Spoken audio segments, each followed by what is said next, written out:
Go. Hi, my name is Kelly Cheatham. I'm a digital learning specialist for Fort Worth ISD. In this video tutorial, I'm going to give you some tips and tricks for how to teach your face-to-face students and your virtual students using your Promethean board.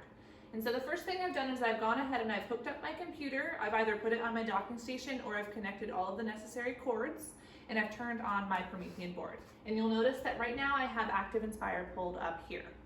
You'll want to go ahead and pull up all the resources you want to use for teaching that day. So if it's Active Inspire, you'll want to pull that up. If you have websites you want to use, if you're going to use Jamboard, whatever it is that you're going to use, you want to have that open and ready to go. Now we're going to go and look at what we need to do on our computer. So one of the greatest things about having your Promethean board here is that we can have two different things displaying, one on our laptop screen and one on our Promethean board. And to do that, on our keyboard, we're going to use the shortcut Windows key and P.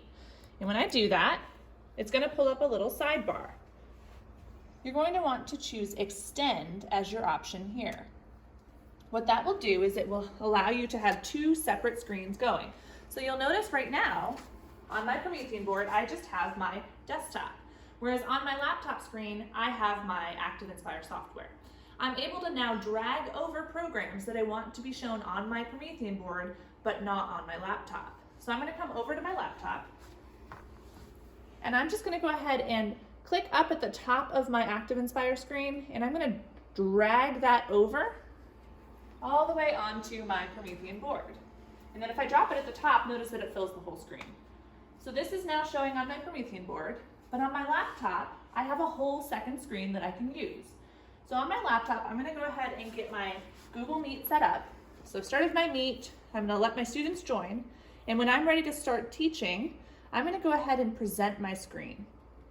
And this is how my virtual students are going to see what is going on my Promethean board. So I'm going to come down to Present Now, and I'm going to choose your entire screen in this case. If you are going to be toggling between different applications on your Promethean board, this one's recommended. Just note that any sound that you play will not transmit to your students. So if you need sound to go to your students, you're going to want to choose a Chrome tab. So like I said, I'm going to choose your entire screen.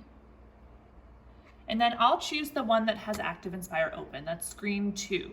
That means that my students will see everything I'm doing on my Promethean board. Okay, so I'm officially sharing my Promethean board now. So I can come up here and I can start teaching my lesson. I could be using all of our different tools. So I have my pen tool, I could write, I could annotate over top of a lesson. Anything that I want to show my students, they're seeing exactly what's happening on this particular Promethean board screen. So I could even pull up a Jamboard, or I could even pull up the digital textbook and show them all of that. So notice that my face-to-face students are seeing my regular teaching on the board and my virtual students as well. And the other great thing about this is that as I'm teaching, I can be monitoring my face-to-face students, and I can be monitoring my Google Meet because I have that window open, so I can go in and see what's happening in the chat, or am I using the Q&A feature, or are my students physically raising their hands? I'm able to see that on my screen right there.